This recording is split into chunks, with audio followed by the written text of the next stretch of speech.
PM Modi पहुंचे America, Biden ने गले लगाकर किया स्वागत, ढोल नगाड़े और मोदी मोदी के लगे नारे।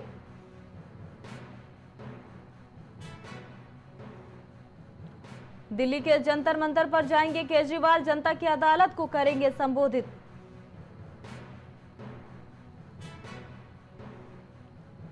आतिशी ने ली मुख्यमंत्री पद की शपथ, आतिशी बनी दिल्ली की सबसे युवा सीएम, शपथ के बाद केजरीवाल के छुए पैर।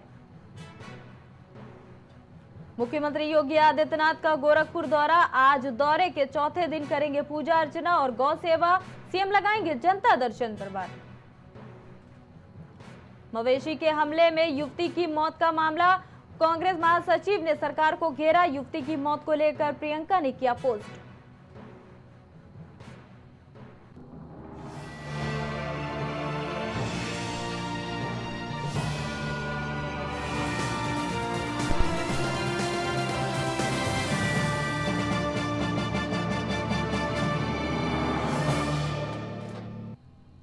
नमस्कार, मैं हूं ज़ेबा और आप देख रहे हैं प्राइम टीवी और वक्त हो गया है प्राइम उत्तर प्रदेश का। हरियाणा में होने वाले चुनाव को लेकर सीएम योगी आदित्यनाथ ने विपक्ष पर बड़ा हमला किया है।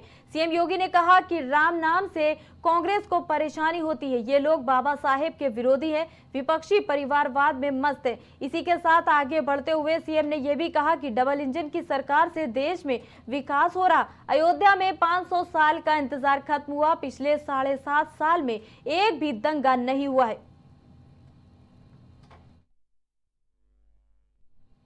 तिरुपति मंदिर के प्रसाद को लेकर विवाद के बाद खाद्य सुरक्षा और औषधि प्रशासन की टीम ने शहर के मंदिरों के प्रसाद की जांच की और इनके नमूने भी जांच के लिए भेजे हैं और इसकी रिपोर्ट आने पर टीम आगे की कार्रवाई करेगी। दरअसल डीएम के निर्देश पर टीम ने हनुमंत धाम, हनुमान सेतु मंदिर और कैसरबाग में मंदिरों के बाहर प्रसाद की दुकानों से लड्डू और पेड़े के नमूने लिए, साथ ही बर्फी और देसी घी का नमूना भी लिया गया है।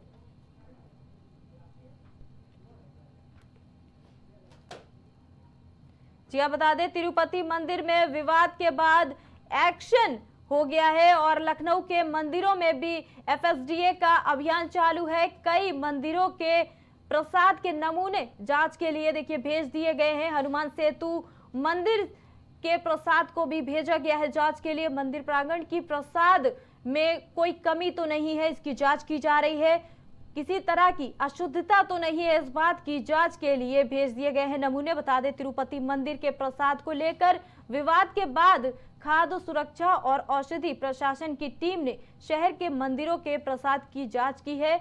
इनके नमूने भी जांच के लिए भेज दिए गए हैं और इसकी रिपोर्ट आने पर टीम आगे की कार्रवाई करेगी। दरअसल डीएम के निर्देश पर टीम ने हनुमंत धाम, हनुमान सेतु मंदिर और कैसरबाग में मंदिरों के बाहर प्रसाद की दुकानों से लड्डू और पेड़े के नमूने लिए, साथ ही बर्फी और देसी घी का नमूना भी लिया गया।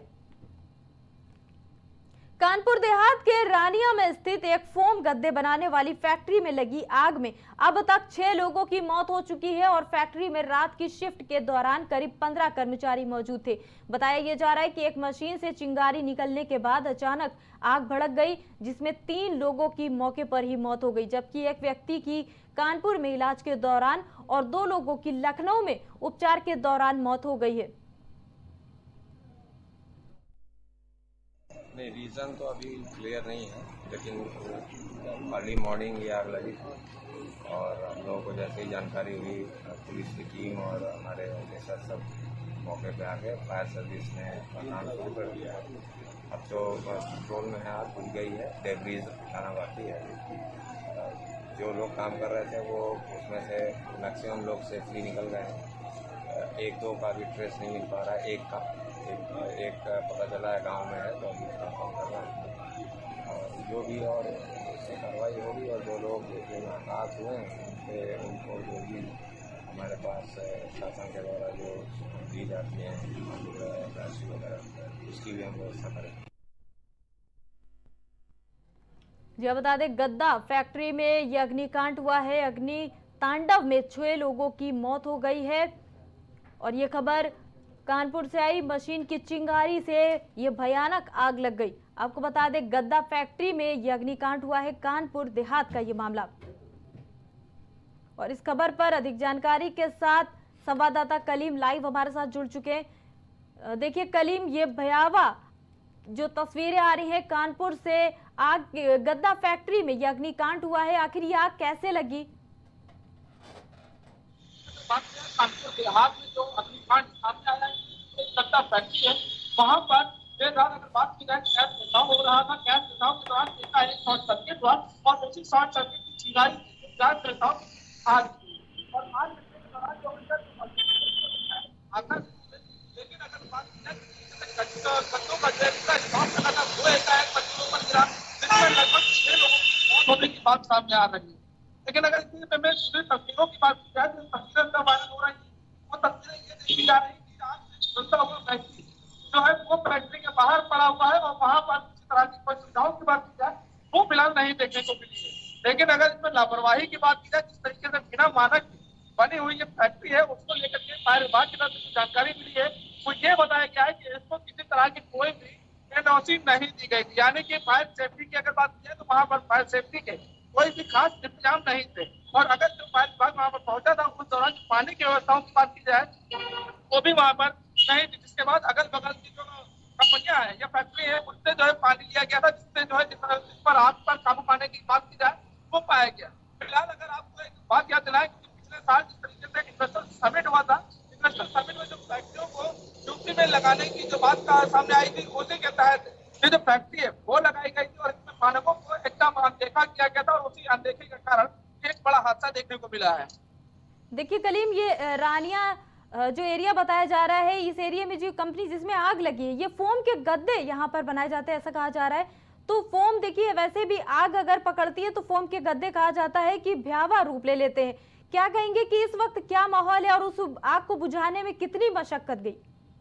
देखिए फिलहाल जिस तरीके से अगर बात की जाए तो भयावह जो वहाँ की तस्वीरें सामने आई थी और अगर गद्दों की बात की जाए तो फॉर्म के जो गद्दे बनाए गए थे फॉर्म में एक बार आग पकड़ती है तो एक विकराल रूप ले जाती है और जो वहाँ का जो तस्वीरें देखी गई थी वो एक भयावह तस्वीर देखी गई है, क्योंकि विकराल रूप और उस विकराल रूप के बीच में जो मजदूर आग की लपटों के बीच में झुलसते हुए नजर आए और लपटों के बीच से जो भागते हुए जो तस्वीरें सामने आई उसको लेकर के साफ ये है कि वहाँ पर जो मानक थे उसका पूरी तरीके से अनदेखा किया गया और फायर विभाग की तरफ से इस पर आपत्ति शुरुआत में ही जताई गई थी, लेकिन उस आपत्ति को भी दरकिनार किया गया और इस फैक्ट्री का की शुरुआत कर दी गई।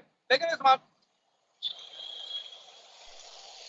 देखिए अभी इस वक्त के क्या हाल है वहां पर? जिस तरह से 6 लोगों की जान जाना बड़ी घटना देखिए कलीम ये हुई है, अभी इस वक्त के क्या हाल है वहां के?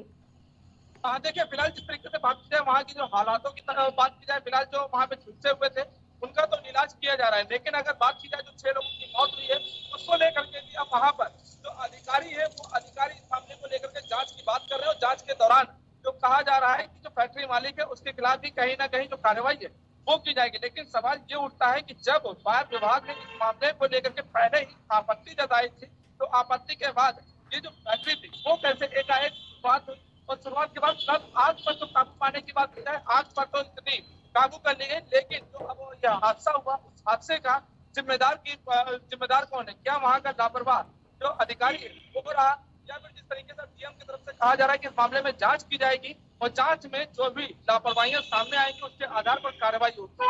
लेकिन जब फायर विभाग ने आपत्ति जताई थी तो इसको वहाँ पे मंजूरी कैसे दे दी गई बिना एनओसी के इतनी बड़ी फैक्ट्री चलाने? तो वहाँ पर जो मजदूर काम कर रहे थे जिनके घरों से लोग जो मर चुके हैं उनको लेकर के आखिर क्या कुछ सहयोग मिलेगा? बिल्कुल कलीम, देखिए जो 6 जिंदगियां गई हैं उसे तो नहीं बचाया जा सकता, आग पे तो काबू पा लिया गया। जाहिर तौर पर जो जिम्मेदार होगा उस को कड़ी सजा मिलनी चाहिए और कोई ठोस नियम बनने चाहिए इस तरह की फैक्ट्रीज के लिए जो बिना किसी इंतजाम के संचालित हो रही है। बहरहाल कलीम, बहुत धन्यवाद आपका इस खबर पर जुड़ने के लिए।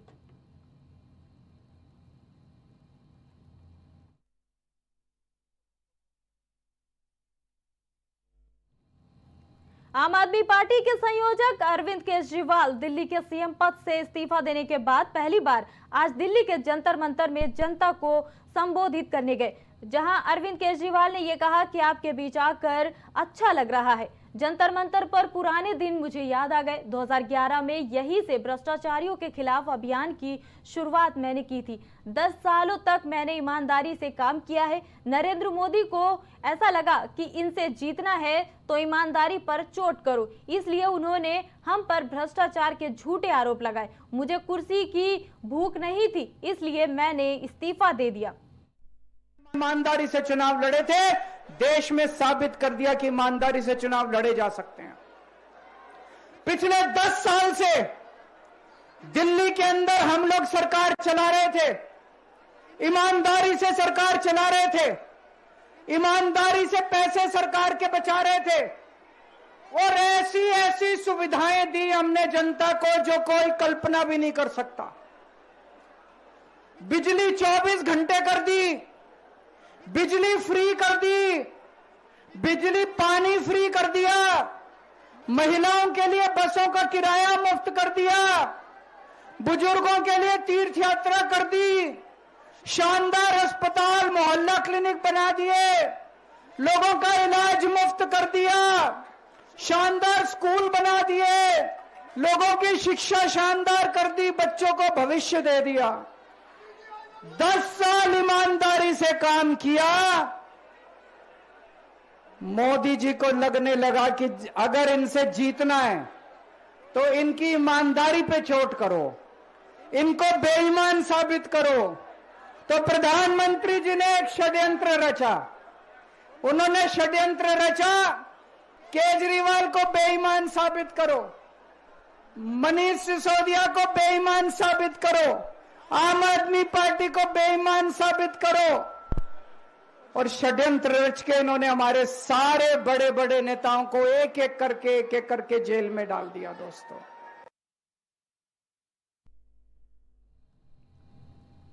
यूपी की सियासत में अब जानवरों की एंट्री भी हो चुकी है। आपको बता दें, एक तरफ जहां सीएम योगी आदित्यनाथ गाय और बछड़ों के साथ दिख रहे हैं, तो वहीं दूसरी तरफ अखिलेश यादव ने सोशल मीडिया पर घोड़े के साथ में तस्वीरें साझा कर दी हैं और उन्होंने लिखा है कि घोड़े लंबी रेस में आगे हैं। बता दें कि दक्षिण भारत से आई गोरखपुर में गायों का नाम सीएम योगी आदित्यनाथ ने भवानी और भोलू रखा है।